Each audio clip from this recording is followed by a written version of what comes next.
Comencemos poniéndonos primero en las manos del Señor. En el nombre del Padre, y del Hijo, y del Espíritu Santo. El ángel del Señor anunció a María.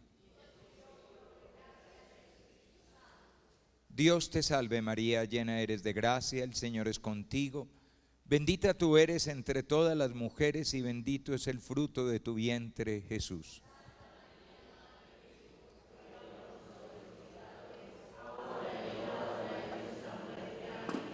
He aquí la esclava del Señor. Dios te salve María, llena eres de gracia, el Señor es contigo. Bendita tú eres entre todas las mujeres y bendito es el fruto de tu vientre, Jesús.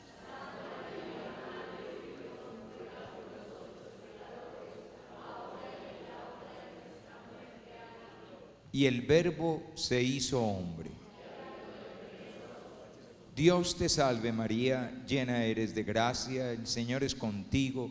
Bendita tú eres entre todas las mujeres y bendito es el fruto de tu vientre, Jesús.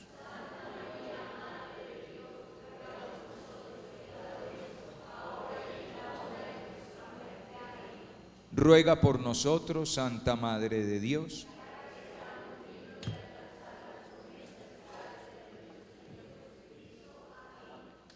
Oremos.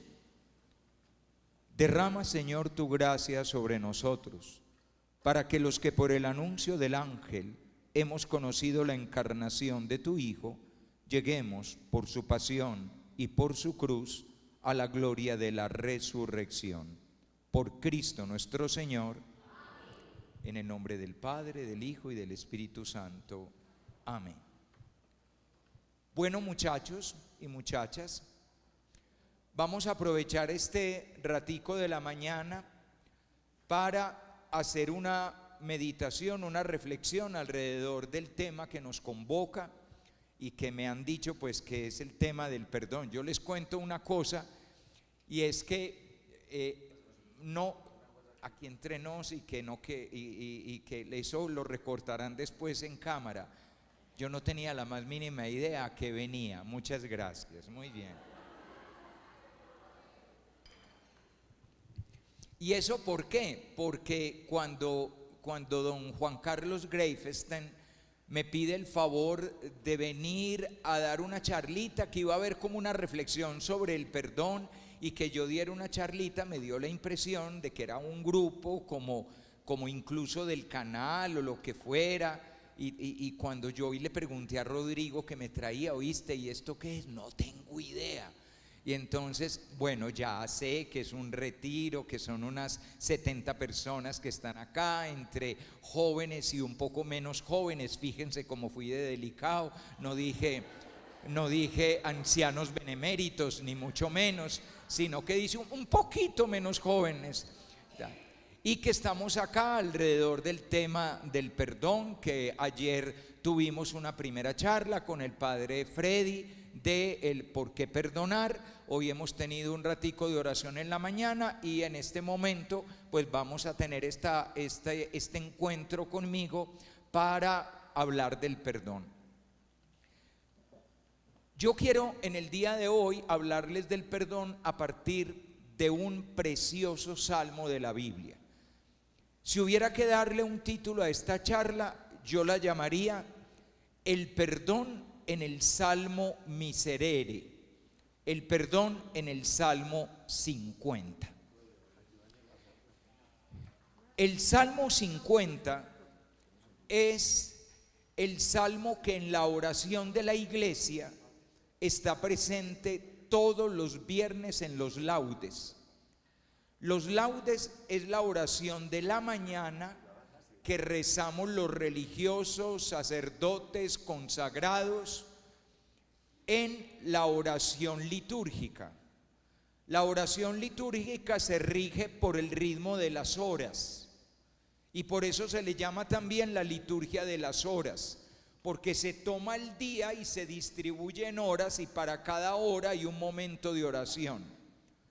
La primera oración se llama maitines, que es antes del amanecer, y que normalmente es una oración con salmos y después una contemplación de la palabra de Dios. Después viene la oración que llamamos de los laudes, que es al amanecer. Y la palabra laudes hace referencia a que son las alabanzas. El día comienza alabando a Dios. Y también es una oración con los salmos. Normalmente 2 salmos y un cántico del Antiguo Testamento, más una pequeña lectura, el cántico de Zacarías, unas peticiones, el Padre Nuestro, una oración. Esa es la oración de los laudes. A media mañana hay una hora de oración también con salmos que se llama tercia, 9 de la mañana. A mediodía sexta, 12 del día. A media tarde nona, 3 de la tarde, siempre rezando con los salmos. Y al caer la tarde, las vísperas, que son unos salmos que tienen un tono más de súplica, porque es como al final del día, después del cansancio del día, cuando ya cae la tarde, como que el ser humano se recoge y desde el fondo de su recogimiento y con el peso de la jornada le reza a Dios pidiéndole fuerzas. Y por último hay una oración muy cortita que normalmente es un solo salmito y que se llama completas y que es antes de acostarse. Si ustedes tienen algún día la oportunidad de tener un día de retiro o mejor, más de un día de retiro en un monasterio, ustedes participarán de todas esas horas de oración. Pues muy bien, en las alabanzas, en los laudes de los viernes, el primer salmo siempre es el Salmo 50, que ustedes en las Biblias modernas encontrarán como Salmo 51. Es el Salmo 50 en lo que llamamos la numeración litúrgica o la numeración de la Vulgata Latina. La Vulgata Latina es la traducción al latín que hizo San Jerónimo de la Sagrada Escritura y que fue la Biblia de la Iglesia Católica hasta el Concilio Vaticano II. La Biblia de la Iglesia Católica hasta el Concilio Vaticano II era la Biblia latina, en latín, a eso me refiero con latina, la traducción de San Jerónimo. Y a partir de esa traducción de San Jerónimo se hacían las poquitas traducciones a las lenguas vernáculas, es decir, al inglés, al español, al italiano, al francés. A partir del Concilio Vaticano II viene toda la gran investigación de la Sagrada Escritura, el traducir desde los textos originales entre comillas, porque obviamente no hay un original, pero sí los manuscritos antiguos, y por lo tanto ya se empieza a traducir no a partir del texto de San Jerónimo, sino a partir de los manuscritos en hebreo y en griego de la Sagrada Escritura. Y de ahí vienen todas las Biblias modernas, como puede ser la más notable de todas y la más común, la Biblia de Jerusalén. O esta que yo tengo, que es la Biblia española traducida por Alonso Chequel, uno de los grandes expertos en la Sagrada Escritura del siglo pasado y que muere pues a finales del siglo pasado. Esas son las traducciones modernas. En esas traducciones modernas el Salmo 9 es 2 salmos y ahí aparece una doble numeración de los salmos a partir del Salmo 9. Para la Biblia Vulgata Latina el Salmo 9 es un solo salmo y para las Biblias modernas el Salmo 9 son 2 salmos y por lo tanto ahí empieza una doble numeración hasta el Salmo 143. Y por eso ustedes en las Biblias modernas siempre van a ver que el Salmo dice Salmo 23 y entre paréntesis 22, Salmo 24 y entre paréntesis 23. El número entre paréntesis es el número de la liturgia, es decir, el número que tenía en la Vulgata Latina. Salmo 23 en la liturgia es el 22. El Señor es mi pastor, nada me falta, en verdes praderas me hace recostar. ¿Le suena, no es cierto que le suena ese salmo? Muy bien, Salmo 51, entre paréntesis 50, que es como aparece en la liturgia de las horas o como aparece en los libros litúrgicos. Salmo 50, misericordia, mi Dios, por tu bondad, por tu inmensa compasión, borra mi culpa. A ese salmo, por su primera palabra en latín, cuando se lee en latín, a ese salmo se le llama el Salmo Miserere, por la primera palabra, misericordia. Por eso se le llama el Salmo Miserere, misericordia. A partir de ese salmo vamos a mirar la realidad del perdón. El perdón en el Salmo Miserere, Salmo 50. Misericordia, Dios mío, por tu bondad, por tu inmensa compasión, borra mi culpa. Antes de que entremos en el Salmo, yo quiero hacer referencia a los sentimientos que el salmista refleja en el Salmo. Cuando ustedes van a la Sagrada Escritura, cuando ustedes van a la Biblia, ustedes se van a encontrar, sobre todo si tienen Biblia de Jerusalén, ustedes se van a encontrar que al comienzo de ese salmo dice, Salmo de David después de haber pecado con Betsabé. Aparece eso, Salmo de David después de el pecado con Betsabé. Les voy a contar eso. Ese salmo, a ver, no es que lo haya escrito David. David es del año 900 antes de Cristo, es de esa época, y el Salmo es más o menos del año 300 antes de Cristo. Son los sentimientos de David, eso es lo que está expresando el Salmo. El Salmo intenta, como voy a tomar los sentimientos de alguien que es muy importante en la fe del pueblo de Israel. Las figuras más importantes en la fe del pueblo de Israel son Moisés, Elías y David. Son las grandes figuras del pueblo de Israel. Si quieren, desde el punto de vista sapiencial, añadan a Salomón. Pero son esas grandes figuras.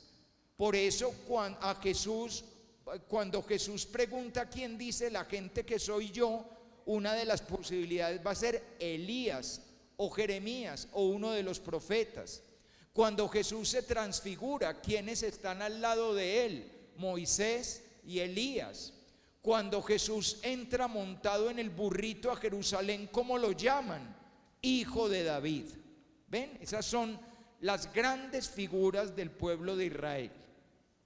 Y entonces lo que hace el salmista es preguntarse cuáles son los sentimientos del rey, de ese rey que tenía corazón como el de Dios, que es lo que nos va a decir una y otra vez el libro de Samuel de una manera muy bonita, cuando nos presenta a David, un hombre que tenía el corazón como el de Dios, pero que de todas maneras es pecador y que en medio del pecado se arrepiente. ¿Cuáles son los sentimientos con los que se arrepiente? Y eso es lo que va a hacer extensivo el Salmo, lo que va a expandir el Salmo. Los sentimientos de alguien que se arrepiente después de haber pecado. Y evidentemente el Salmo lo hace no para hablar de un personaje histórico llamado David, sino que lo hace para expresar los sentimientos de todos los que, como David, a pesar de tener un corazón que se podría parecer al de Dios, sin embargo, pecamos. Les voy a contar qué es lo que hay en el recuerdo del salmista del pecado de David. Aquí vamos. David, el gran rey, un hombre bueno con el corazón como que así lo describe el libro de Samuel, un hombre que tiene corazón como el de Dios, elegido por Dios como rey cuando todavía era un muchacho, sería para entonces un peladito de unos 13, 14 años, un casi niño cuando Dios lo elige para que sea rey de Israel y sucesor de Saúl, que justamente a diferencia de Saúl, el que era su antecesor, el que era rey de Israel, a diferencia de Saúl, David es obediente, David se deja guiar por Dios, David hace lo que Dios quiere y David va a cometer el siguiente pecado. Hacía mucho calor, entonces como hacía calor, David abrió la ventana para que entrara el aire. Y al abrir la ventana, ahí afuera, en el jardín, había una fuente, y en esa fuente se estaba bañando una mujer muy bella y joven llamada Betsabé. Y cuando David la vio, sintió deseo. En ese momento, castamente, inocentemente y siendo muy puro, David podría haber cerrado la ventana y mirar para otro lado, pero se quedó mirando a Betsabé. Al fin de cuentas, la pasión es pasión y arrastra, y cayó en la cuenta de que él era el rey de Israel y podía dar órdenes, y mandó que se la trajeran. Le llevaron a Betsabé y se acostó con ella. El problema es que Betsabé era casada y que Betsabé tenía un esposo, soldado del rey, que estaba en la guerra, enviado por el rey. Ese soldado se llamaba Urías. De todas maneras, David aprovechó que esta mujer estaba muy bonita, se acostó con ella y calmó el calentón. El problema fue que la muchacha un mes después fue a buscarlo y le dijo que estaba embarazada. Entonces el problema que se le presentó a David era cómo tapar la embarrada. La embarrada ya tenía cara de niño y venía en camino. Y entonces, ¿cómo hacemos para ocultar el pecado? Y se le ocurrió la estrategia de mandar llamar a Urías, el esposo, con la disculpa de que viniera a darle un informe de cómo iba la campaña guerrera en el lugar donde el ejército de David estaba atacando. Urías se presentó y dio el informe de cómo marchaba la campaña. Todo era una disculpa para poder decirle a Urías lo siguiente: muchas gracias, anda a tu casa y estate con tu mujer y descansa. De esa manera, cuando unos meses después naciera el niño, era de Urías. En esa bajada, Urías va, está con su esposa y nace un niño y todos contentos. Con lo que no contaba David era que Urías era muy responsable. Y como era muy responsable, dijo: yo no puedo disfrutar de mi casa y de mi esposa mientras mis hermanos de armas están en la batalla. Y se quedó en el palacio a hacer guardia. ¿Qué hago ahora?, se dijo David. Y entonces pensó en una segunda estrategia, y es que preparó un banquete, invitó a Urías y le dio vino hasta que lo emborrachó. Y una vez que Urías estaba borracho, lo mandó a la casa. Unos meses después, si hubiera nacido el niño, en esa noche de borrachera de la que él no se acuerda de nada porque borró cassette, como dice el otro, en esa noche de borrachera debió haber pasado, y ahí está cubierto la cuestión del nacimiento del niño. Sin embargo, a pesar de estar borracho, Urías dijo: yo no puedo ir a mi casa a disfrutar de mi esposa mientras mis hermanos de armas están en la batalla. Entonces David tuvo que recurrir a otra estrategia. Escribió una carta para el capitán del ejército, una carta secreta, y se la entregó a Urías para que se la diera al capitán del ejército. Cuando llegó Urías a la batalla y se la entregó al capitán, el capitán leyó la carta con las siguientes instrucciones del rey: ataquen la muralla y en el momento de mayor fragor de la batalla pongan en primera línea a Urías para que sea herido y muera. Así fue. Atacan la muralla, ponen en primera línea a Urías, y entre los combatientes que mueren en la batalla muere Urías. Una vez que muere Urías, David manda llamar a Betsabé y se une a ella como esposo. Ese es el pecado de David. Fíjense bien, ese es el pecado de David. Dios envía al profeta Natán a hablar con David. El profeta Natán le pide audiencia y el rey lo recibe. En el mundo antiguo el rey es el que imparte justicia. Entonces el profeta Natán llega y le dice: Majestad, vengo a plantearle un grave problema. Cuéntame de qué se trata, le pregunta el rey. Y el profeta Natán le dice: había 2 hombres en Israel, uno muy rico que tenía muchos ganados y rebaños y muchas posesiones, y uno muy pobre que lo único que tenía era una corderita a la que alimentaba de su propia mano y con la que dormía en su propio lecho.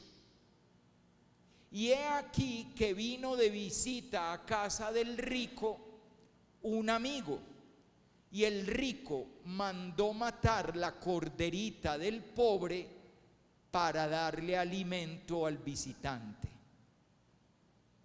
El rey se levantó indignado del trono, se rasgó las vestiduras y dijo: juro por Dios que el que ha hecho eso tiene que morir. Y el profeta Natán lo miró a los ojos y le dijo: ese hombre eres tú. Tengan en cuenta que cuando hablamos del pecado, es muy fácil hablar del pecado señalando a otros. De hecho, yo creo que una de las cosas de las que más nos arrepentimos los cristianos en el sacramento de la confesión es de la murmuración. ¿Qué es la murmuración y la crítica? Señalar el pecado de los demás. Es que mi hermana es muy, es que mi hijo es muy. Yo que confieso todos los domingos a las 10 de la mañana en la parroquia, más de una vez me toca decirle a la gente: hey, se trata de los pecados de uno, no de los demás. Porque a las señoras les fascina confesarse de los pecados del esposo, de los pecados del hijo mayor, de los pecados de la hija que no me voltea a ver. Y no, ese hombre eres tú. Es muy fácil indignarse y rasgarse las vestiduras por lo que hacen los demás, por lo que hace esa otra gente, por lo que hacen los que roban, los corruptos, los impuros, los envidiosos, los codiciosos, los avariciosos, los lujuriosos, que son siempre los demás. Y queda flotando en el aire la frase del profeta Natán: ese hombre eres tú. Cuando David cae en la cuenta, entonces lo lindo de la Sagrada Escritura es que dice que rezó este salmo. El libro de Samuel lo que te va a decir es que en ese momento David llora sus ojos y se humilla delante de Dios y pide perdón. Y eso es lo que expresa de una manera muy linda el Salmo 50, 51, el Salmo Miserere. Es el grito de quien toma conciencia de haber pecado. Dicho eso, el Salmo 50.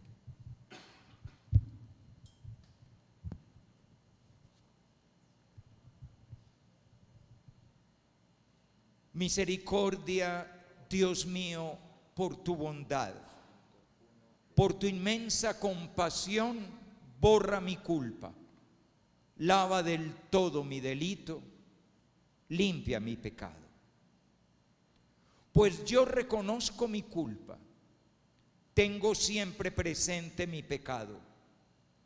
Contra ti solo pequé, cometí la maldad que aborreces. En la sentencia tendrás razón, en el juicio resultarás inocente. Mira, en la culpa nací, pecador me concibió mi madre. ¿Te gusta un corazón sincero? Y en mi interior me inculcas sabiduría. Rocíame con el hisopo, quedaré limpio. Lávame, quedaré más blanco que la nieve. Hazme oír el gozo y la alegría, que se alegren los huesos quebrantados. Aparta de mi pecado tu vista, borra en mí toda culpa. Oh Dios, crea en mí un corazón puro, renuévame por dentro con espíritu firme, no me arrojes lejos de tu rostro, no me quites tu Santo Espíritu. Devuélveme la alegría de tu salvación, afiánzame con tu espíritu generoso. Enseñaré a los malvados tus caminos, los pecadores volverán a ti. Líbrame de la sangre, oh Dios, Dios Salvador mío, y mi lengua cantará tu justicia. Señor, me abrirás los labios, y mi boca proclamará tu alabanza. Los sacrificios no te satisfacen. Si te ofreciera un holocausto, tú no lo querrías. Mi sacrificio es un espíritu quebrantado, un corazón quebrantado y humillado. Tú, Dios mío, no lo desprecias. Señor, favorece a Sión, reconstruye las murallas de Jerusalén, entonces aceptarán los sacrificios rituales, ofrendas y holocaustos, sobre tu altar se inmolarán novillos. Gloria al Padre y al Hijo y al Espíritu Santo.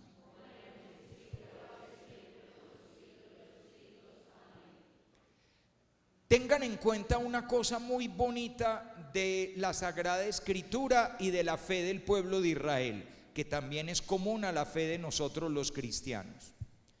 Y es que se trata de aprender de la experiencia de la historia. Dios se revela en la historia, Dios se muestra en la historia, y se trata de aprender de esa realidad para nosotros vivir hoy en el hoy.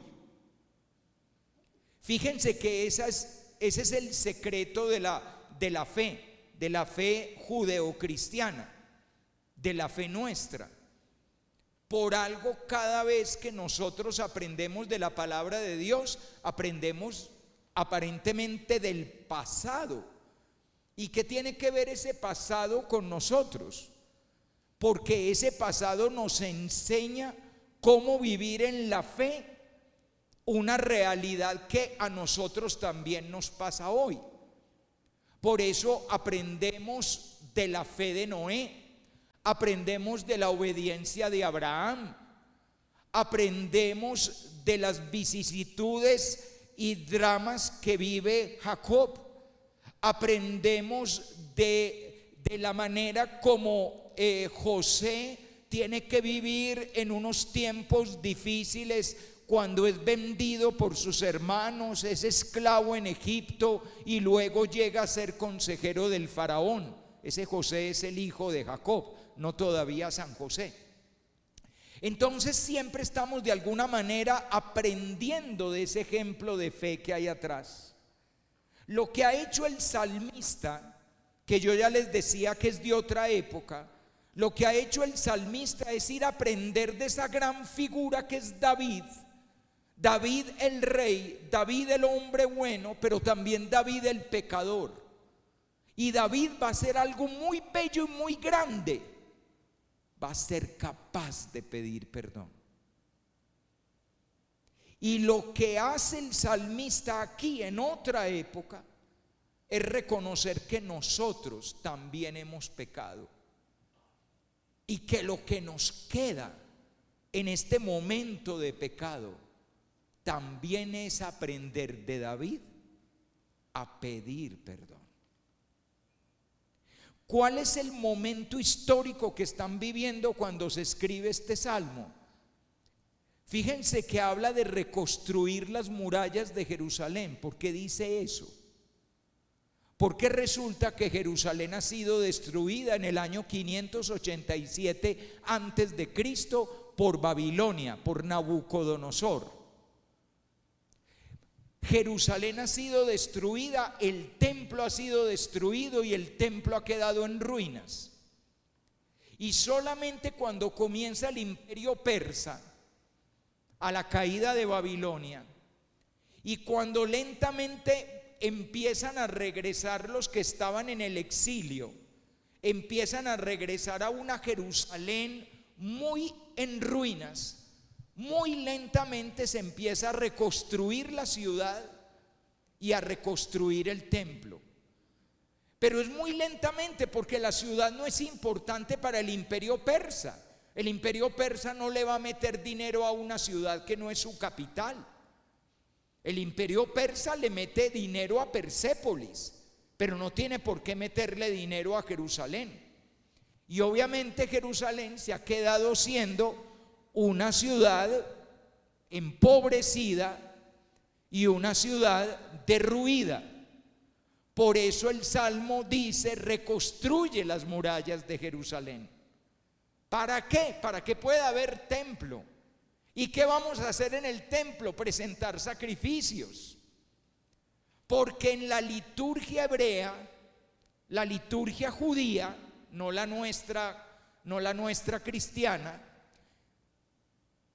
les voy a hacer una pregunta acorchadora, a ver si son capaces. En toda religión la relación entre el hombre y Dios es a través de un sacrificio que el hombre presenta para agradar a Dios. Eso es en todas las religiones.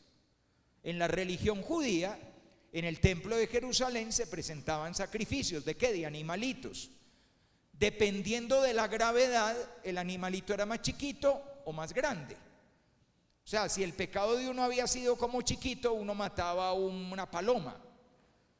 Pero si el pecado era muy grande, uno tenía que llevar un buey y había que matar una res y presentar el sacrificio de una res. Muy bien. Hasta la época de Jesús, mientras el templo existió, en el templo de Jerusalén se presentaban sacrificios por diferentes razones, no únicamente para pedir perdón. El sacrificio de pedir perdón se llamaba sacrificio expiatorio. Era para expiar pecados. Expiar con X, no con S, que es espiar. No es espiar, sino expiar, es decir, limpiar el pecado. Muy bien. En la fe cristiana, ¿cuál es el sacrificio que el cristiano le presenta a Dios?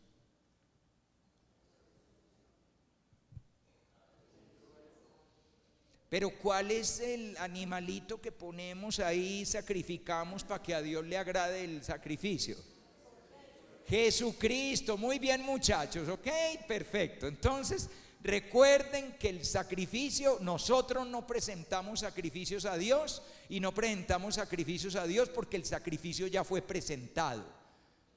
Y el sacrificio presentado es el Cordero Inmaculado, que es Jesucristo, y que se entregó por todos nosotros para expiar nuestros pecados. ¿Ven? Ese es el sacrificio agradable a Dios, que es su Hijo bendito y hermoso que se entregó por nosotros, lo cual volvemos a vivir y actualizamos cada vez que celebramos la Sagrada Eucaristía.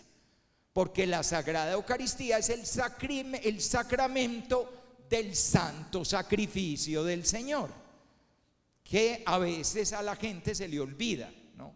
Se le olvida que cada vez que celebramos la Eucaristía, volvemos al Gólgota, volvemos a la cruz, volvemos al cuerpo entregado y a la sangre derramada, que es lo que nos da la vida nueva. Aquí estamos recordando el culto del templo, pero como que no pueden por el momento presentar sacrificios. ¿Por qué? Porque el templo está destruido. Y en ese hecho de que por el momento no tenemos las murallas de Jerusalén, no tenemos el templo, no tenemos dónde presentar sacrificios, se hacen una pregunta: ¿por qué cayó la ciudad? ¿Por qué nos invadió Babilonia? ¿Por qué destruyeron el templo? ¿Por qué nos llevaron al exilio? ¿Por qué perdimos la libertad? ¿Por qué ya no tenemos rey? ¿Por qué estamos sufriendo tanto? ¿Por qué pareciera que nos ha abandonado Dios? ¿Por qué? ¿Por qué? Porque nos alejamos de Él. Dicho de otra manera, porque hemos pecado. Ven, eso es lo que sabe el salmista. Él está viendo el mundo de Él, el de Él. Y al ver el mundo de Él dice: todo esto pasó porque nos alejamos de Dios, porque no lo obedecimos, porque no vivimos la vida como Él nos había pedido que la viviéramos. Porque si lo hubiéramos hecho, no nos hubiera pasado lo que nos pasó. Entonces, ahora, ¿qué es lo que hay que hacer? En estas circunstancias, cuando ya pasó lo que pasó, cuando ya no podemos desandar lo andado, ¿qué es lo que en este momento podemos hacer? ¿Qué aprendo de David? Hay que pedir perdón. Y entonces, no tengo templo, no tengo altar, no tengo dónde presentar sacrificios, porque la ciudad está en ruinas. ¿Qué le puedo presentar a Dios como sacrificio? El corazón arrepentido. Un corazón quebrantado y humillado, tú no lo desprecies. ¿Ven qué bonito? Ahora hagamos un pequeño ejercicio. Vamos a vivir el Salmo 50 hoy en día. Miren alrededor, miren el mundo alrededor. ¿Cómo está el mundo alrededor? Exacto. Ustedes miren toda la desorientación. Ustedes miren las familias destruidas, las parejas destruidas, las vidas rotas por las sustancias, por la droga, por la promiscuidad. Muy bonita nuestra ciudad, es muy turística, es muy bella. Sí, bajen por la avenida de Grave y bajen desde la Plaza Botero hasta la Minorista. Sigan ustedes por todo el borde del río, vidas perdidas, zombies que caminan durante todo el día arrastrando sus pobrezas, sus nadas, vidas que se extraviaron en la droga, en las inyecciones que se meten en el cuerpo, en todas las sustancias. Un país lleno de criminalidad, de delincuencia, de corrupción, donde roban miles de millones de pesos, donde pareciera que esto nunca va a mejorar. Un país donde la gente pareciera que no sabe amar. El hombre que mata a golpes a su esposa, que le pega puñaladas, que le pega balazos. Los niños abusados en sus propias casas. Las niñas manoseadas. Las 3 niñas de ayer que se habían entregado, una de 14, una de 15, una de 16, a 2 estadounidenses y un venezolano que iban a abusar de ellas en un apartamento del Poblado.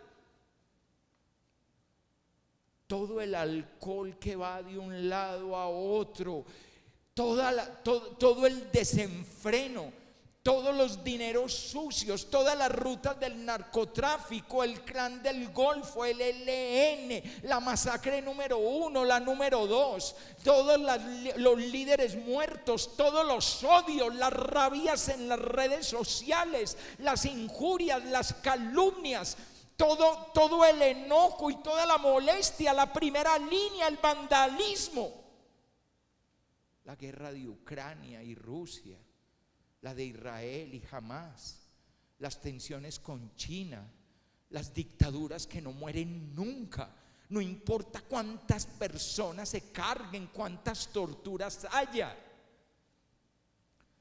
la infinidad de páginas de pornografía en internet, el comercio de fotografías de niños y niñas en la red oscura, el pedófilo que contacta a una muchachita por redes sociales y le pide una foto de ella ligera de ropas o desnuda, el que contacta a un niño y le pide exactamente lo mismo, la gente que se olvida de creer en Dios, que habla de Dios como si fuera algo que no se necesita, que no hace falta, algo que sobra, algo que ya superamos porque nos volvimos tan modernos, tan inteligentes, tan científicos que ya no nos hace falta Dios.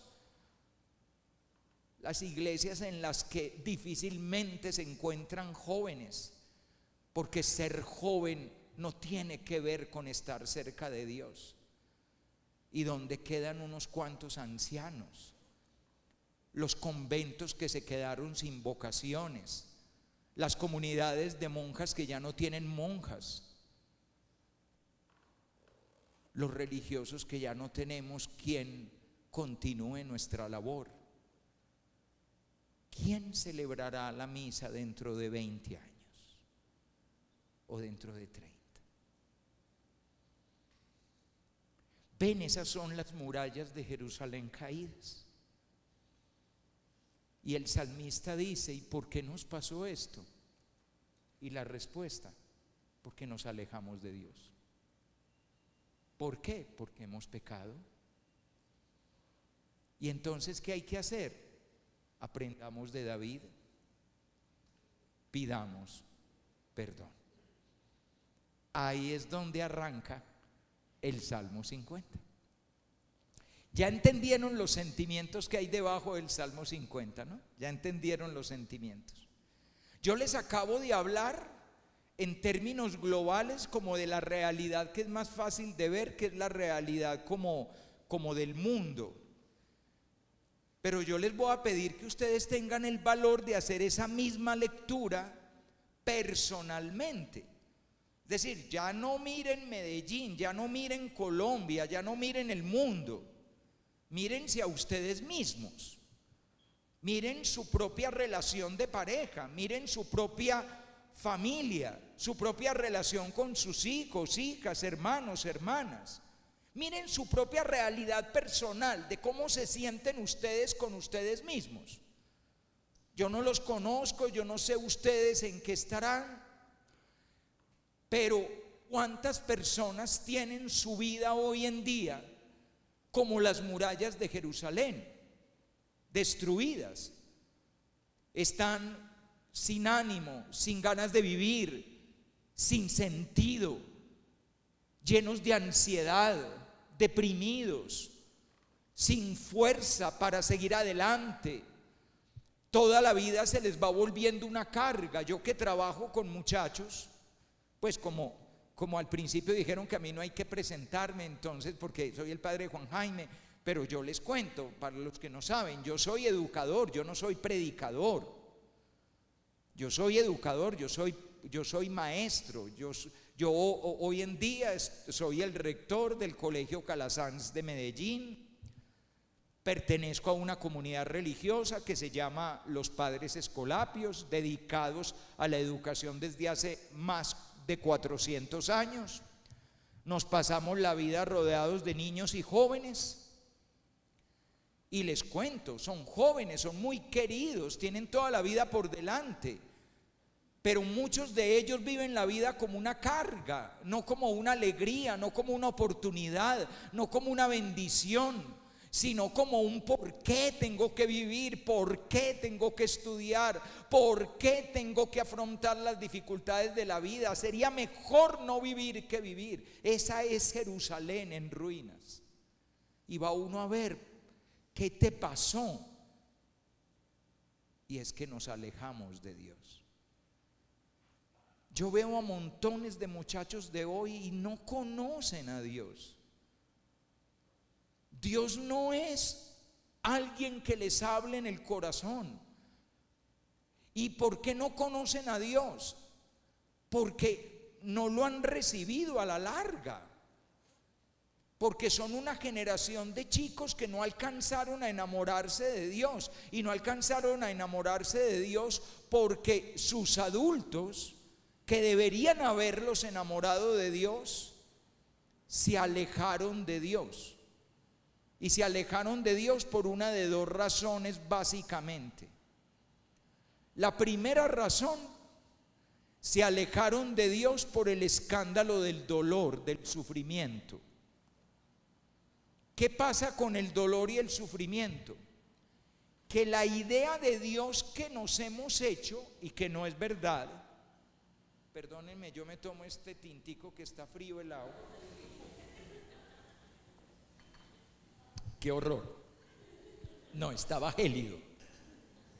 Bueno, la idea de Dios que nos hemos hecho y que no es verdad es que si uno está con Dios, la vida debe salir muy bien. Uno debe tener trabajo, plata, con qué mercar, salud, la salud de uno, la salud de los demás, buenas noticias, sin zapato que apriete, sin dificultades, sin dolores, sin penas, sin tribulaciones, sin angustias, sin realidades negativas. Eso es mentira. Dios no es el genio de la lámpara de Aladino dándote deseos. Dios te acompaña en la vida y la vida está hecha de noche y día, de luz y sombra, de salud y enfermedad, de buenas noticias y malas noticias, de abundancia y escasez, de cosas que salen bien y cosas que salen mal, de días en los que no nos duele nada y días en que nos duele todo.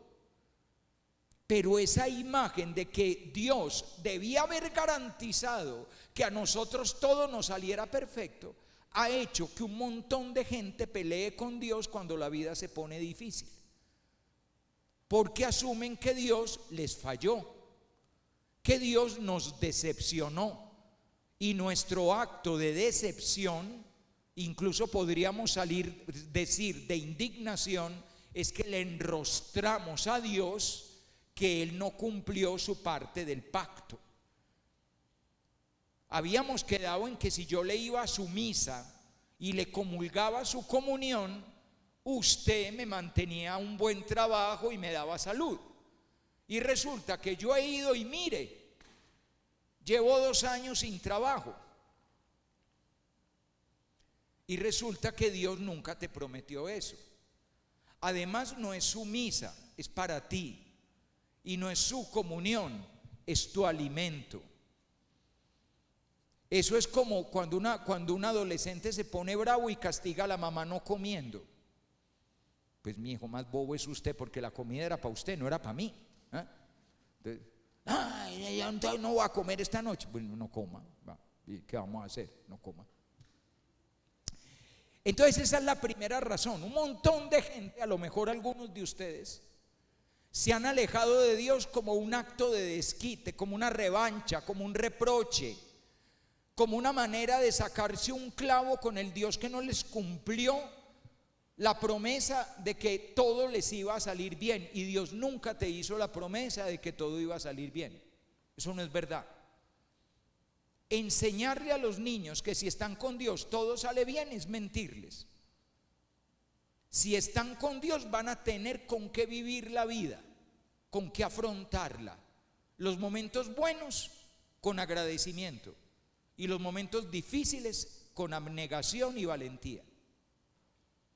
Pero Dios no te puede alfombrar el mundo. No te lo puede alfombrar Dios y no te lo puede alfombrar nadie. Así los papás de ahora estén empeñados en alfombrarle el mundo a los muchachitos de hoy, para que no tengan problemas. Y lo único que hacen es forjar una generación de incapaces que no saben ni siquiera hervir agua, porque son unos buenos para nada que ni siquiera estudian. Porque como queremos que no sufran, entonces les hemos bajado todos los niveles de exigencia. Es como si en los Olímpicos uno se ganara la medalla de oro levantando 10 kilos. Y resulta que para la de plata tocó casi 400. Regaladito, todo regaladito. Y usted haga así. Sí, no, y pobrecito, es que hay que comprenderlo, el papá y yo nos separamos y a él le afectó mucho. Sí, pero no le afectó el cerebro, todavía puede pensar. Echarle la cosita de azúcar como para subir la azuquita y coger energía. Pero esa no es la única razón, mis niños. Hay una segunda razón para alejarse de Dios y es más tenebrosa. Y es más tenebrosa, ¿por qué? Porque uno se aleja de Dios por pura y física soberbia, que significa lo siguiente: no me haces falta, yo puedo solo. Es considerar a Dios innecesario. Yo suelo poner esta comparación. Usted va a un restaurante de esos lujosos, de plato cuadrado, porque mientras más lujoso es el restaurante, más raro es el plato, ¿no? Entonces, digamos plato cuadrado. Esos restaurantes lujosos que en vez de vender una carne, lo que venden es solomillo salteado en reducción de maracuyá y tamarindo con notas de frutos rojos. Traducción: solomito con mermelada y ya, pero si ustedes se fijan bien, ustedes van a uno de esos restaurantes que la comida es plato gigante, comida poquita, cuenta enorme, ¿no? Eso es lo típico de esos restaurantes: plato gigante, comida poquita, cuenta enorme. Y a ustedes les sirven el platico, el pollo, el pescado, lo que sea. Y llega el mesero con mucha elegancia, te lo pone así de lado, te advierte que el plato está caliente, y encima de la carne, encima del pescado, encima del pollo, hay una ramita de perejil. Eso no falla, hay una ramita de perejil. Y entonces usted le toma foto para enviar por Twitter. Envía la foto: yo aquí comiéndome este solomillo escalfado en todo lo que dije, tal, y usted lo manda como si a alguien le importara. A mí no me vayan a enviar eso, no me importa para nada que te estés comiendo, qué rico para vos, pero muy bien, usted le toma la foto. Una vez que ya tomó la foto, usted le dice a los demás que aproveche, agarra el tenedor y quita la rama de perejil. Eso fue lo que hicimos con Dios en el mundo actual. Dios no hace falta, se quita, es un adorno. No hace falta para explicar el cosmos, no hace falta para explicar la vida, no hace falta para creer de dónde venimos. No hace falta para creer para dónde vamos. No hace falta para perdonar pecados, porque ya no pecamos. Uno es dueño de su vida, dueño de su cuerpo, y uno puede hacer con su vida lo que uno quiera. Porque total, es mi cuerpo, es mi vida, y ¿sabes qué? Nunca te arrepientas, porque todo en la vida deja una enseñanza. Y de todo saca uno algo. Dios no hace falta para perdonar. Dios no hace falta para sostener, porque para eso tengo neuropsicólogo, psicólogo clínico, psiquiatra, sertralina, diazepam. Tengo un montón de cosas que a uno le ayudan a llevar la vida. Afortunadamente tengo la prepagada que está funcionando y que todavía el gobierno no ha dañado, todavía, pero ya la dañará, muy bien.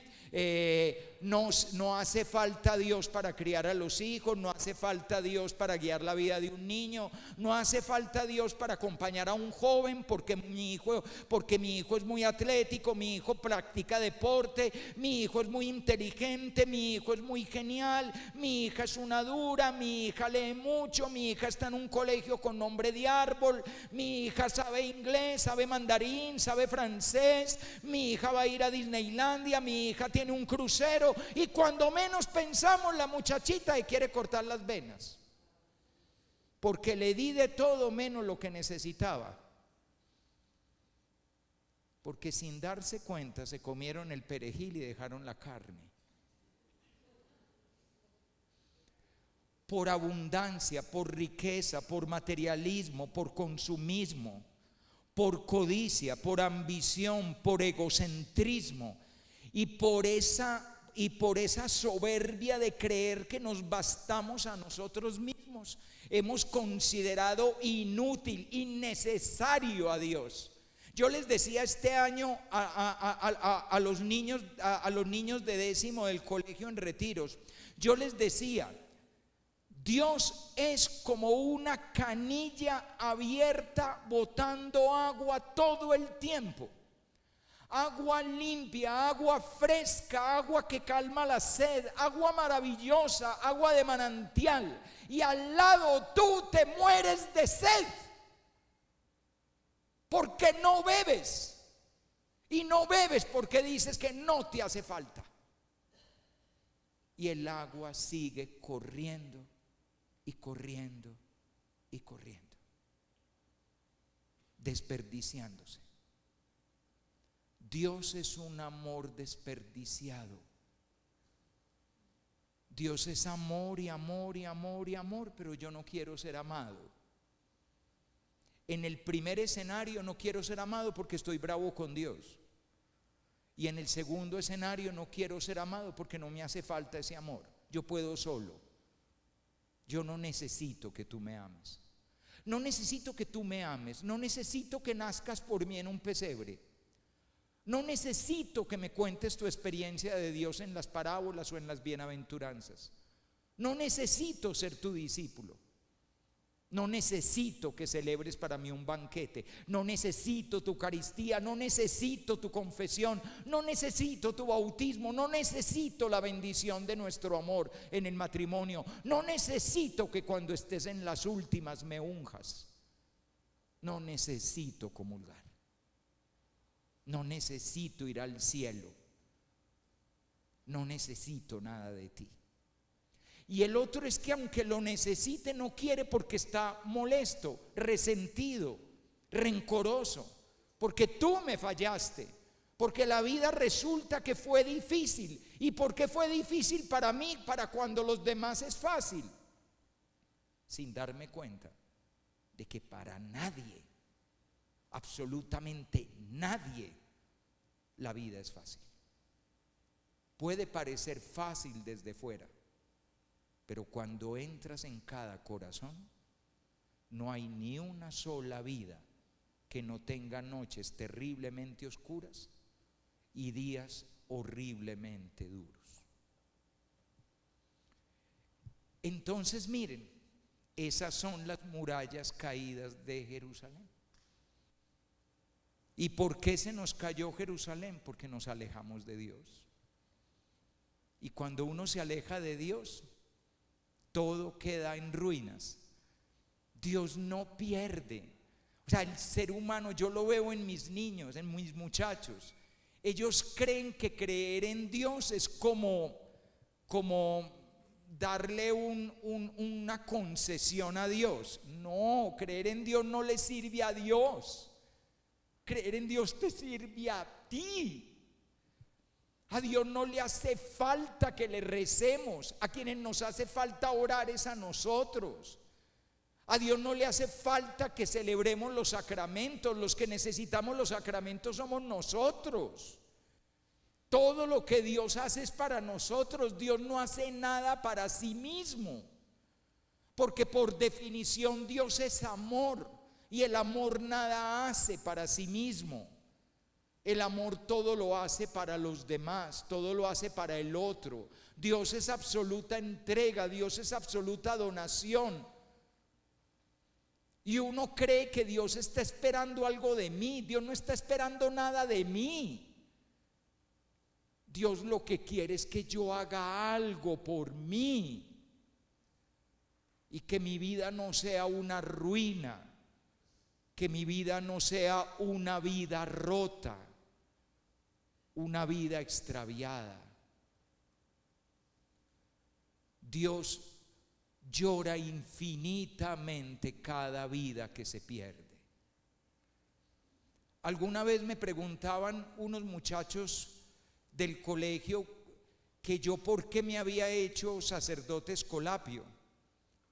Y yo siempre les suelo decir, yo lo hice para consolar al Señor, para consolar a Dios.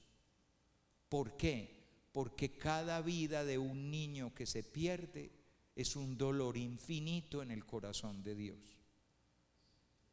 Y por eso yo quiero entregar mi vida para evitar al menos que este niño se me pierda. Cada peladito, cada peladita que logro sacar adelante es una lagrimita menos de Cristo. Porque Dios no espera nada, Dios lo da todo y no quiere ni una sola vida perdida. Cuando ya tenemos todos estos sentimientos, que son los sentimientos del Salmo, les voy a dar 3 claves del Salmo muy rápidas. Bueno, eso es rápido conmigo, es un decir. ¿Me dejan tomar el tintico? Muy bien. Muy bien. Ya está tibio.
Primera cosa, lo primero que vamos a ver es lo que podríamos llamar en el Salmo Miserere, el Salmo 50, el dinamismo de así es Dios, así es el hombre.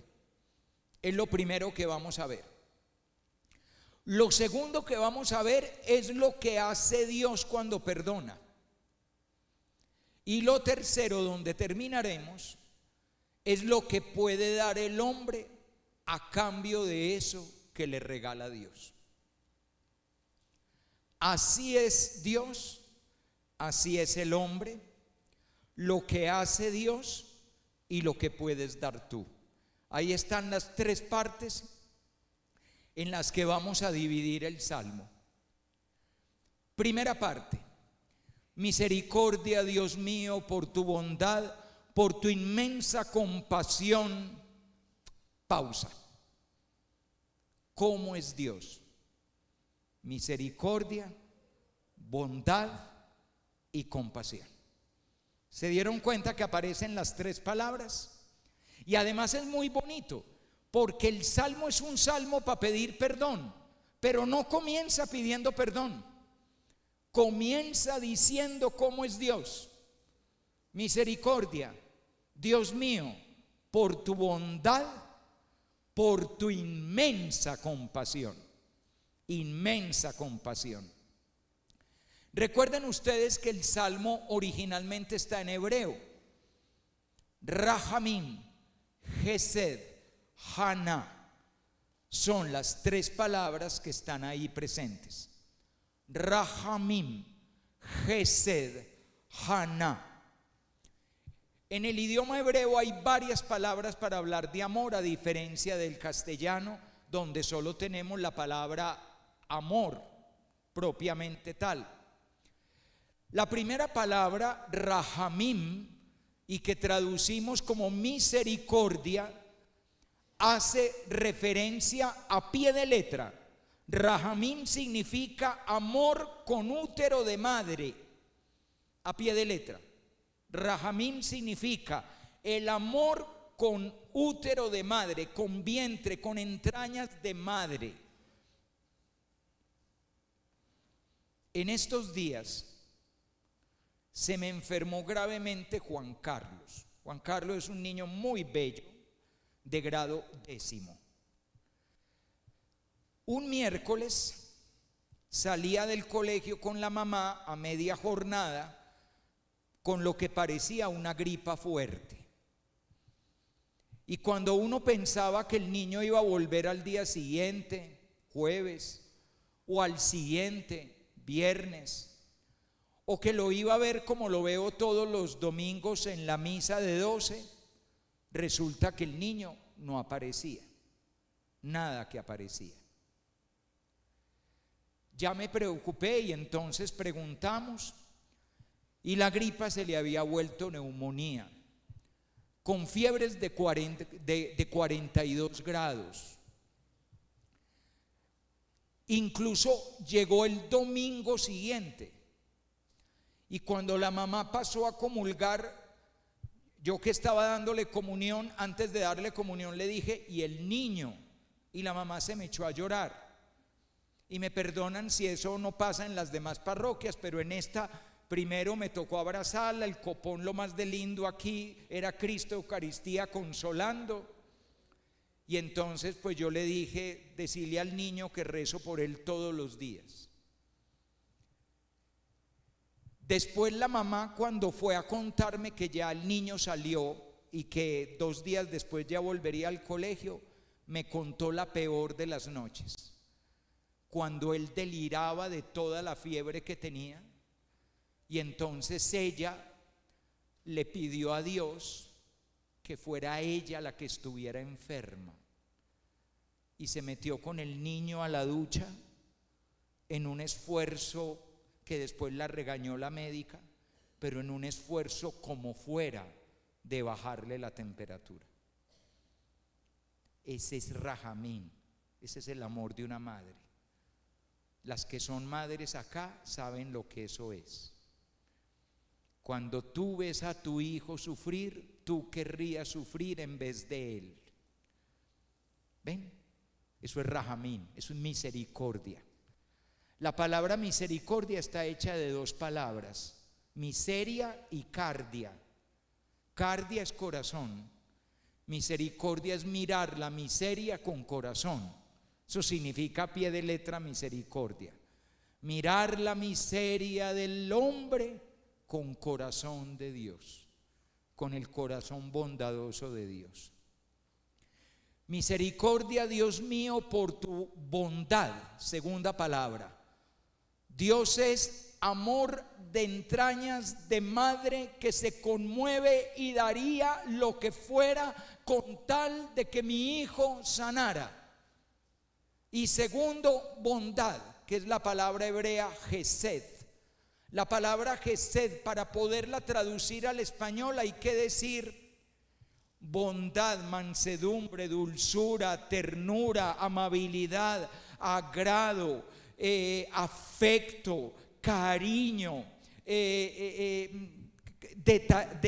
detalles, mansedumbre. Todo eso es Gesed.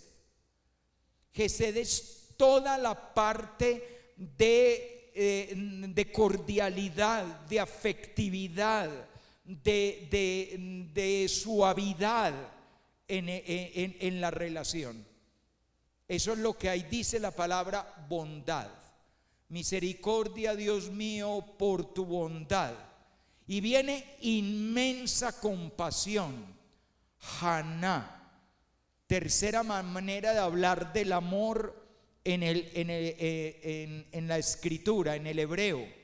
Y Haná es el amor fiel, el amor leal, el amor que no falla y el amor que se conmueve.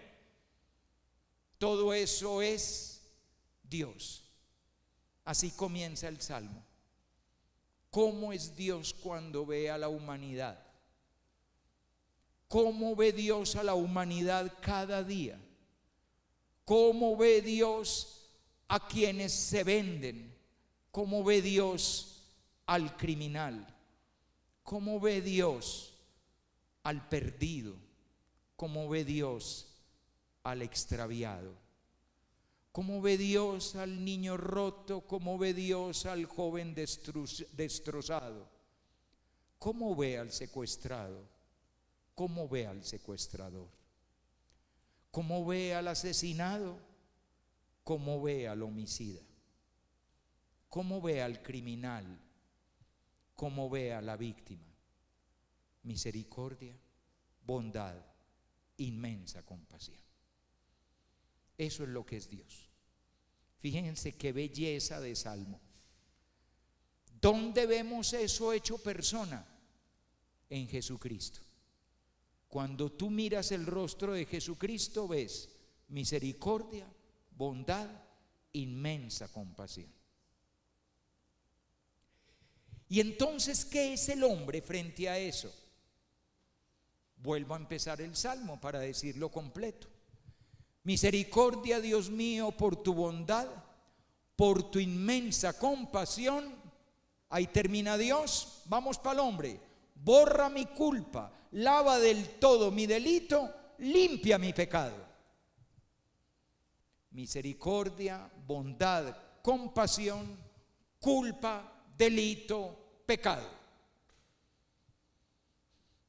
¿Cuál es el problema más grave de la humanidad? El problema más grave de la humanidad es la maldad. Ese es el problema más grave de la humanidad. La humanidad se ha inventado todo lo que ha intentado inventarse para al menos limitarla, al menos ponerle fronteras. Y la maldad se las ingenia para siempre atravesar límites, para siempre ir más lejos. El mal no descansa. El mal no duerme. El mal siempre está trabajando. Y está trabajando para hacer su obra. ¿Y cuál es la obra del mal? La obra del mal es destruir. ¿Qué es lo que destruye el mal? El mal destruye la obra de Dios. No puede destruir a Dios, entonces ¿qué destruye? La obra de Dios. Eso es lo que hace el mal. Y ese es el proyecto del mal. El mal tiene propósito. Y el propósito del mal es hacer mal. ¿Y a quién le hace mal? Le hace mal a la creación, le hace mal a la naturaleza, le hace mal a los animales, le hace mal a los bosques, le hace mal a las selvas. ¿Y a través de quién? A través de quién puede hacer el mal. ¿Quiénes podemos hacer el mal? Nosotros. Culpa, delito, pecado. ¿Y cuál es la dificultad que tiene el ser humano para encontrar el perdón? La dificultad que tiene el ser humano para encontrar el perdón es que mientras tú no te des cuenta de que eres culpa, delito, pecado, tú no pides perdón. Y el que no pide perdón sigue haciendo el mal. Miren, y discúlpenme que lo ponga con un ejemplo político, que a veces la gente se enfurrusca por los ejemplos políticos. Pero ustedes de verdad creen que los señores del ELN son conscientes de que ellos son malos. No, ellos están convencidos de que son buenos. Los malos somos los demás. Y ellos son los buenos que quieren cambiar a Colombia y hacer una Colombia mejor. Estamos fregados porque nunca se van a arrepentir.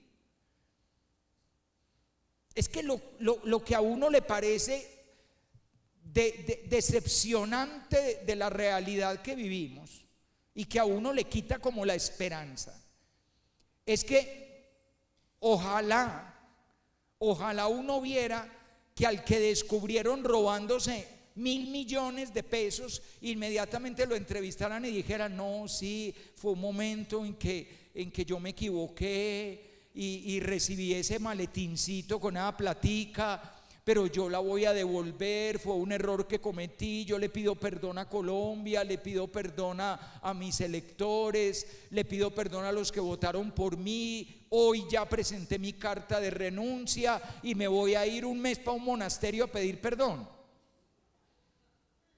Es mentira. Es la oposición la que está diciendo eso de mí. Yo nunca he recibido nada. Que me lo demuestren. Entonces no hay esperanza. Porque es la pobre señora mostrándole al marido los WhatsApps con la querida. Yo no sé eso cómo apareció ahí.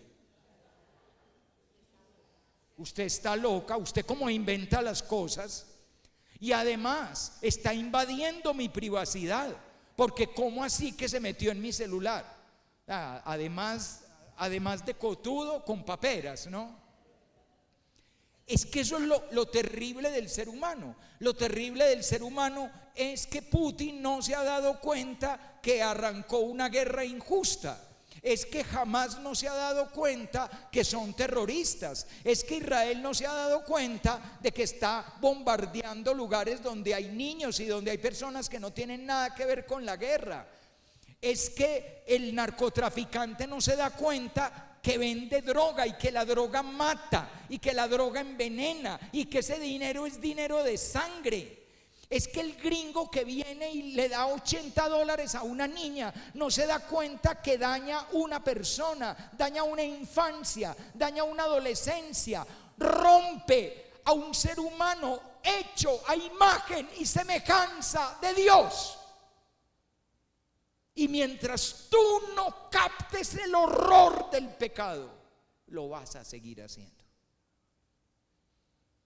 Dios es misericordia y es bondad y es compasión, pero no sirve de nada si el hombre no cae en la cuenta de que él es culpa, delito y pecado. ¿Qué es la culpa?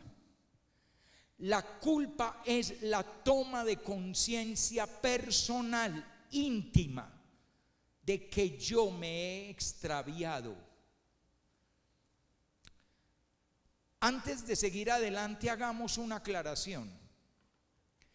Miren, una de las cosas que ha convertido el tema del pecado en un tema aparentemente secundario o superficial es la relación entre norma y pecado. Es decir, esa idea de que Dios se inventó unas normas, llamémoslas mandamientos, y digamos que son 10.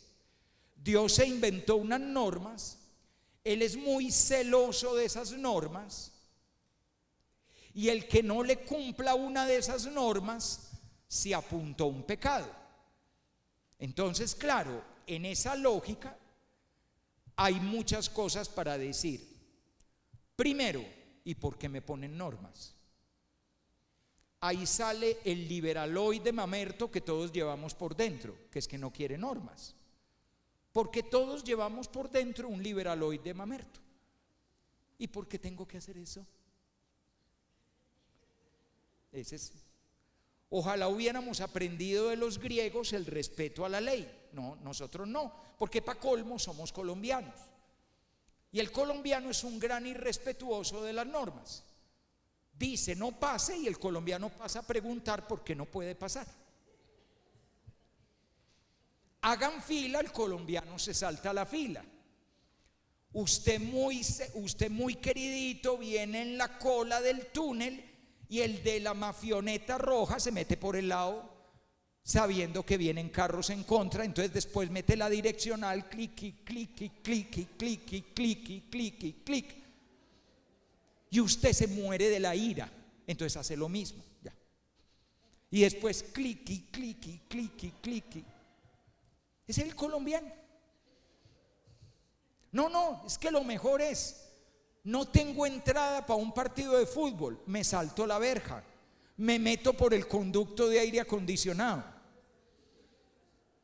Y ponen cara de dignos, porque además hacemos la embarrada y nos sentimos muy orgullosos del barro. Entonces, no, y es que la FIFA siempre está a favor de Argentina, y entonces ponemos la cara de lamento. Pero uno nunca ve arrepentimiento. ¿Por qué? Porque no hay conciencia de culpa. La culpa es que yo me doy cuenta, es que yo descubro que el problema soy yo. Fíjense lo bonito que empieza la Sagrada Eucaristía. La Sagrada Eucaristía comienza, y ahora cuando la celebremos vamos a comenzar así. La Sagrada Eucaristía comienza mirándonos los unos a los otros y diciendo: yo confieso ante Dios Todopoderoso y ante ustedes, hermanos, que yo, no los demás, no el gobierno, no los ricos, no los pobres, no los de izquierda, no los de derecha, no los extranjeros, no los venecos, sino yo he pecado mucho, no poquito, sino mucho, de pensamiento, palabra, obra y omisión. No porque me abandonaron mis papás, o porque cuando era chiquito el perro me mió, o porque me echaron del colegio, o porque a mí nunca me comprendieron, o porque no me daban tetero a tiempo. No. Por mi culpa, por mi gran culpa. ¿Ven cómo comienza la Eucaristía? Es muy impresionante. Después explíquenme cómo es que la gente llega a confesarse y le dice a uno: Padre, no sé de qué. A mí me dan ganas de tener un montón de velas para prender la vela. Ay, hágame un milagrito ya que usted es santo. Porque necesito uno que otro milagrito. Ustedes mismos, les garantizo, más de una vez han llegado ante un confesor sin saber de qué, porque ustedes son muy buenos, porque cumplen la normita, y como cumplo la normita, yo soy muy bueno. No, has pecado mucho de pensamiento, palabra, obra y omisión. ¿Y por qué? No porque te obligaron, sino por mi culpa, por mi gran culpa. Eso es lo primero que tiene que hacer un ser humano. Un ser humano que no toma conciencia íntima de su culpa nunca cambia. Lo que a uno lo echa en manos de Dios, en brazos de Dios, es la toma de conciencia de mi culpa. Eso es lo que hace David. Se rasga las vestiduras y dice: ese hombre tiene que morir, eres tú. Y dice: sí, soy yo. Yo lo hice. Ese es mi drama. Esa es mi realidad. ¿Cuál es el primer paso para que una persona con una adicción cure? Que tome conciencia de que tiene un problema. Me llamo Jorge y soy drogadicto, y lo felicitan y lo aplauden. Pero todo el tiempo en que uno diga: no, es que es un baretico de vez en cuando, y además eso no le hace daño a nadie, y es más dañina una cerveza, y al fin de cuentas, ¿qué? Yo nunca he faltado al trabajo. Sí, mi amor, mira, ella no significa nada para mí, eso fue simplemente pues un descache, pero yo estoy contigo siempre, no te imagines cosas. Mientras yo tenga una buena disculpa, Noé, Culpa, ¿se dieron cuenta lo que significa la palabra? Es quitar la culpa. No, es asumir la culpa. Y cuando yo asumo la culpa, tomo conciencia de ella. Culpa, delito y pecado. Reconozco mi culpa, tengo siempre presente mi pecado.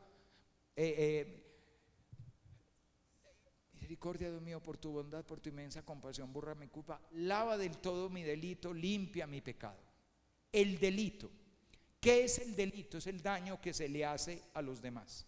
Eso es el delito. La culpa es la toma de conciencia interior. El delito es el daño que se hace. El mal siempre hace daño. No sean ilusos. El mal no es simpático, el mal es monstruoso.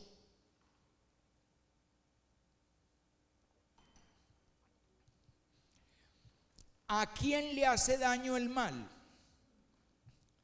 Para comenzar, 3. El mal le hace daño al mundo, empezando por la misma naturaleza. El mal le hace daño a los demás. Y el mal le hace daño a uno mismo. Esas son las tres grandes víctimas del mal. El mal comete delitos contra el mundo, contra la sociedad, contra el vecindario, contra la ciudad, contra la convivencia. Todos esos son delitos contra el mundo, contra el planeta, contra el agua, contra los bosques, contra los páramos. Pero el mal comete delitos contra los demás, contra la fraternidad, contra la hermandad. Es el daño que nos hacemos con los enojos, con los resentimientos, con los rencores, con las rabietas, con las calumnias, con las injurias, con los insultos, con las crueldades, con los golpes, con los maltratos, con los abusos, con las violaciones, con las perversiones hacia los otros. En fin, toda la gama del daño que un ser humano le puede hacer a otro ser humano, empezando por los que están más cerquita. El 80% de los casos de abuso sexual en niños sucede en la casa del niño, por parte de conocidos y parientes del niño.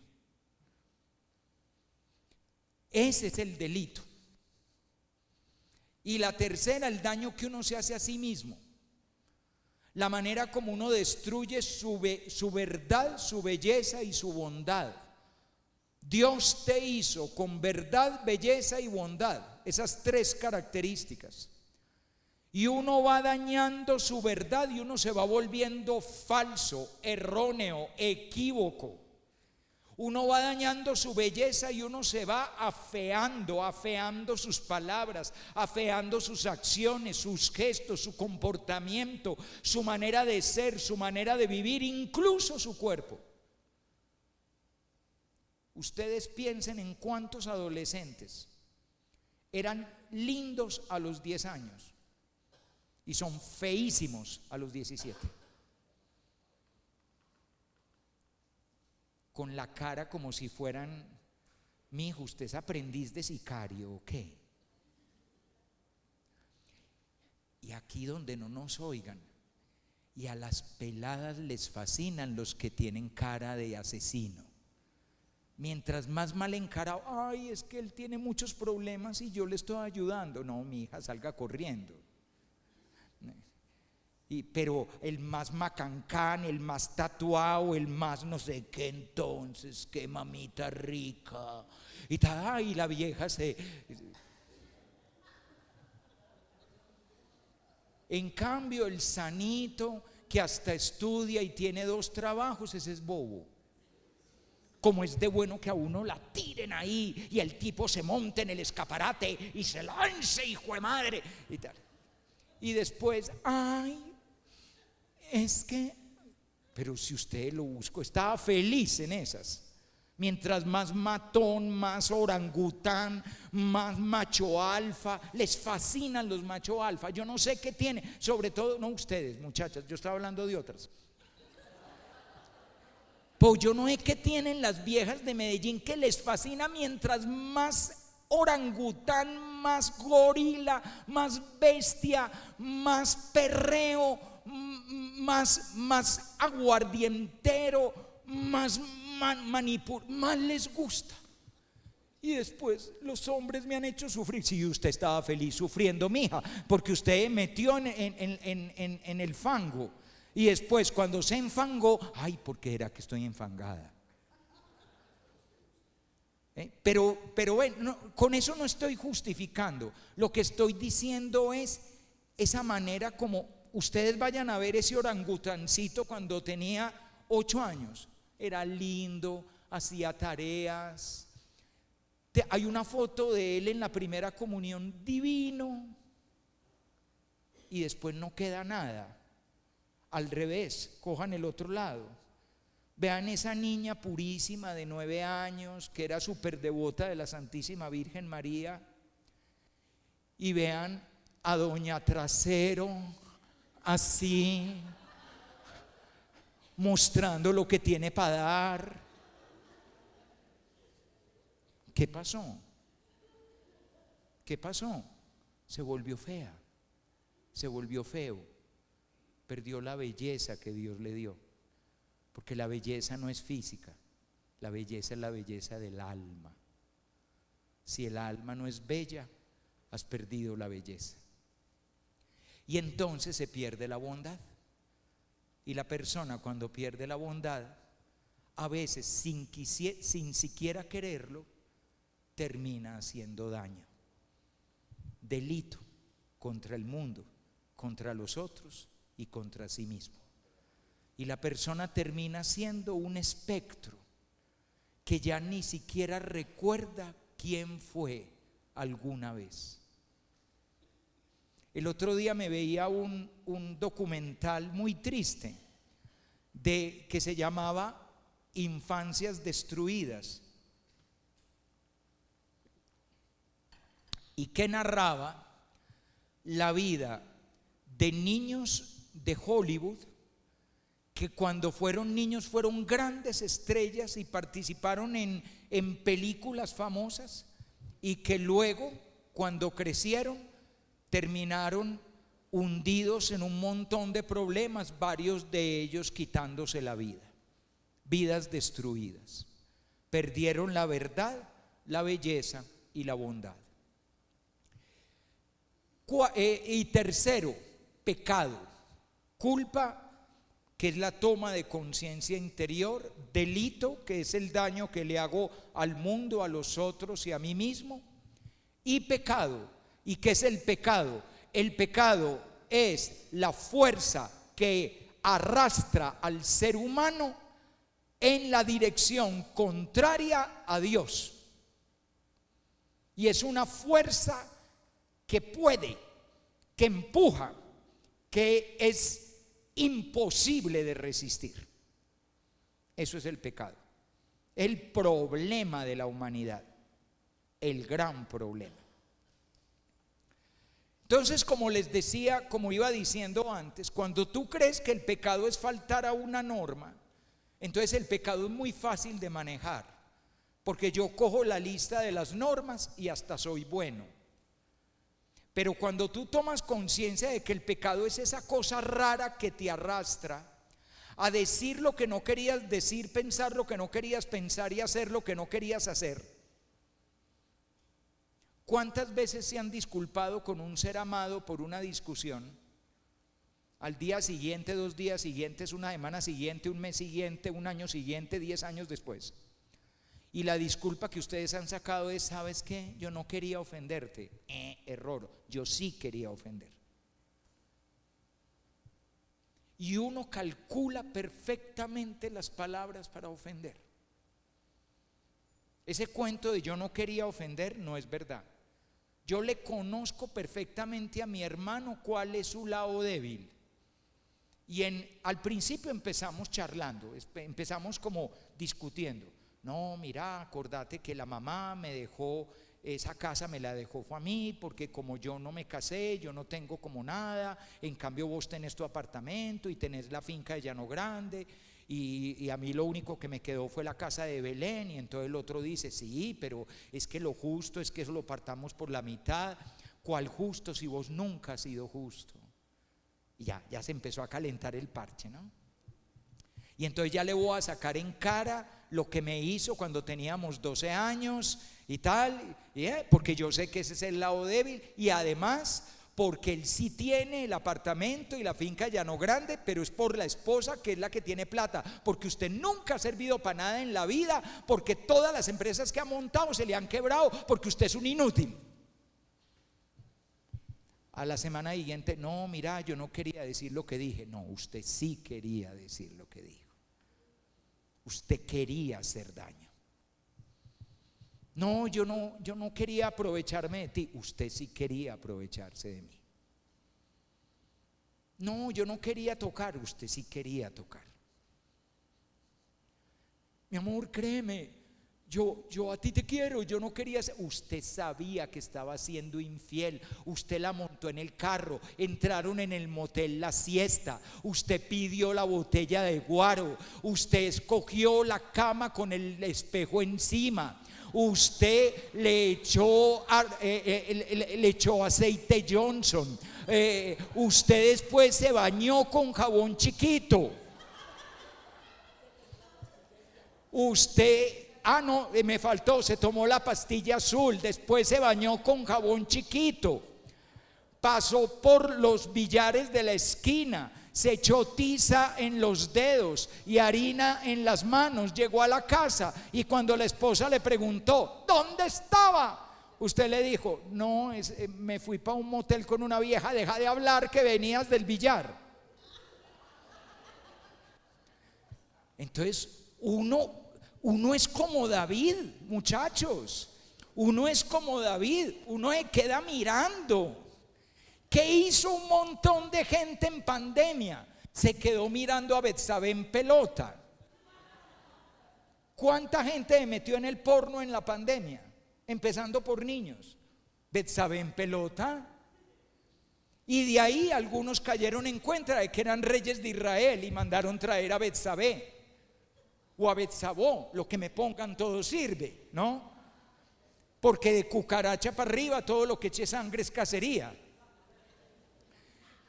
Y cuando ya había pasado lo que pasó, uno manda a llamar a Urías para tapar la embarrada.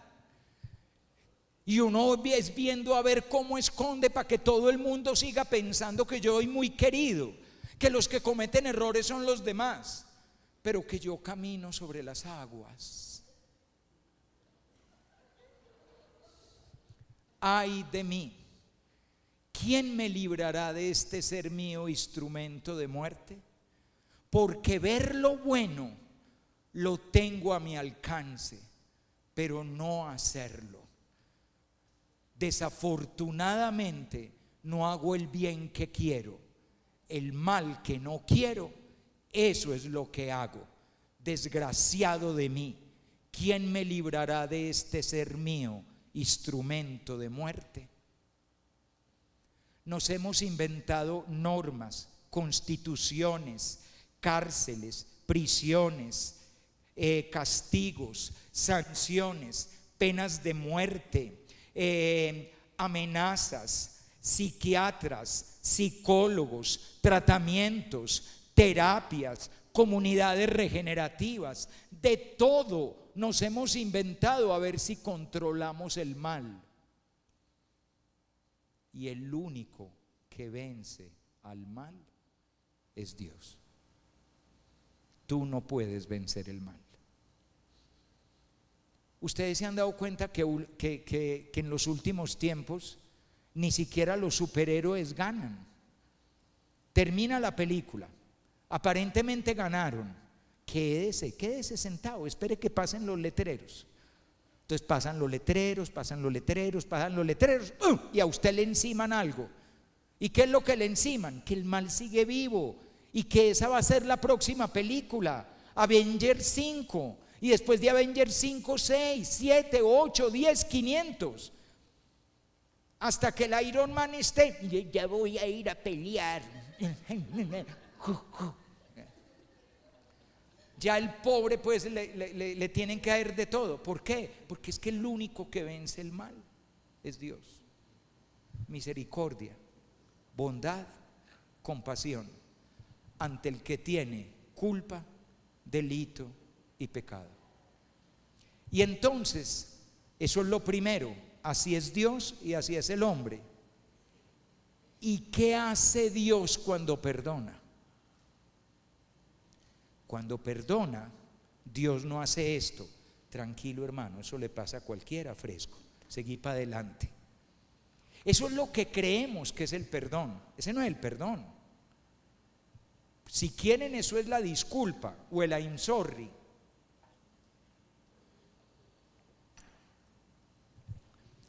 Pero ¿qué es el perdón? Miren las imágenes que usa el Salmo para hablar de lo que hace Dios.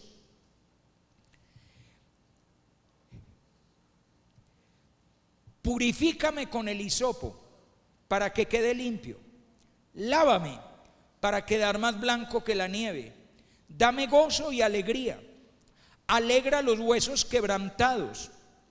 No mires mi culpa. Bórrala. Dame un corazón puro. Dame un espíritu firme. Ponme cerca de tu rostro. Dame tu espíritu. Devuélveme la alegría. Sosténme con tu espíritu. Todo eso es lo que hace Dios. No es simplemente que me dice, fresco, tranquila, no lo volvás a hacer, sino que ustedes, en síntesis, ¿qué creen que es lo que hace Dios cuando perdona? Exacto, te vuelve a hacer. Te vuelve a hacer. Eso es, te transforma. ¿Y cómo te transforma?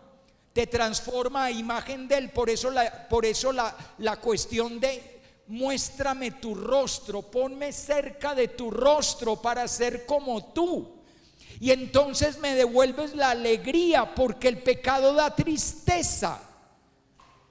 ¿No les llama la atención el montón de gente que hoy en día está enferma de tristeza? ¿Y por qué están enfermos de tristeza? Porque están llenos de pecado. Y para pasar a la alegría hay que dejarle a Dios que nos vuelva a ser, que nos cambie el corazón, que nos cambie el espíritu, que nos renueve por dentro. El Salmo traduce rocíame con el hisopo. A pie de letra, con el hisopo da esta impresión de que yo meto un hisopo en una caldereta, como hacemos los sacerdotes, y echamos agua. Pero eso no es. El hisopo es una planta medicinal que se usaba para limpiar cuerpos enfermos. Con esa planta se limpiaba. Por eso, rocíame con el hisopo. Eso, háganse de cuenta, lo voy a decir en antioqueño. Restregame con el estropajo, quedaré limpio. Ya entendieron la frase, ¿no? Lo que le estoy pidiendo a Dios es que me arranque esta cosa y que yo quede con piel de bebé, que yo quede con una piel nueva, que me laves para que quede sin mancha. Arráncame este corazón, ponme el tuyo. Quítame este espíritu que se cansa, regálame tu espíritu. Cuando tú te confiesas, el sacerdote no simplemente te perdona, es lo de menos. El sacerdote te comunica la gracia divina, y la gracia divina te reconstruye, te vuelve a ser. La oración colecta del domingo pasado era muy bonita. La oración colecta es la que hace el sacerdote antes de que vengan las lecturas. Y la oración colecta le pedía esto a Dios: renueva a los que has creado y protege lo que has renovado. Miren qué bonitas las dos frases. Renueva lo que has creado, me tienes que volver nuevo. Y una vez que me hagas nuevo, protege eso para que no se canse de estar en la novedad. el perdón de Dios es una reconstrucción de la humanidad, una reconstrucción de la dignidad humana. Lo que hace Dios con el perdón es volverte a ser, para que este espectro feo que estaba acá vuelva a ser el niño o la niña inocente que estaba aquí. No te asombres de que te haya dicho: tienen que volver a nacer. ¿Cómo un hombre viejo puede volver a nacer? De la carne nace carne, del espíritu nace espíritu. Hay que volver a nacer.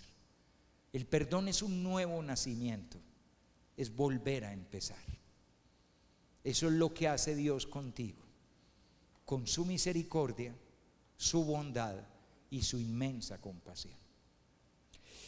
Y último, ¿y entonces qué tienes tú para darle? Hay una historia muy linda de San Jerónimo que a mí me gusta mucho contar. San Jerónimo, el mismo que tradujo la Biblia al latín. Estando San Jerónimo en un momento de profunda depresión en el desierto, donde él se había ido a vivir como ermitaño, se le apareció Cristo crucificado. Cuando vio a Cristo crucificado, San Jerónimo se dio 3 golpes de pecho y se postró ante él. El Señor desde la cruz le sonrió y le dijo: Jerónimo, ¿qué tienes para darme? Jerónimo le dijo: mi vida en el desierto. El Señor le agradeció y le dijo: ¿qué más tienes para darme? Mis ayunos. ¿Qué más tienes para darme? Mis privaciones, mi pobreza, todos los bienes a los que he renunciado. Jesús le agradeció y le preguntó: ¿y qué más tienes para darme? Mi familia a la que dejé, mis posesiones que dejé atrás, las noches en vela, los días de dedicación a la Sagrada Escritura. Gracias, Jerónimo, ¿qué más tienes para darme? Mis oraciones, mis plegarias. Gracias, Jerónimo, ¿qué más tienes para darme? Y llegó un momento en que Jerónimo le dijo: no, nada, no tengo nada más que darte. Y Jesús le dijo: has olvidado lo más importante. Regálame tus pecados para que yo te pueda perdonar.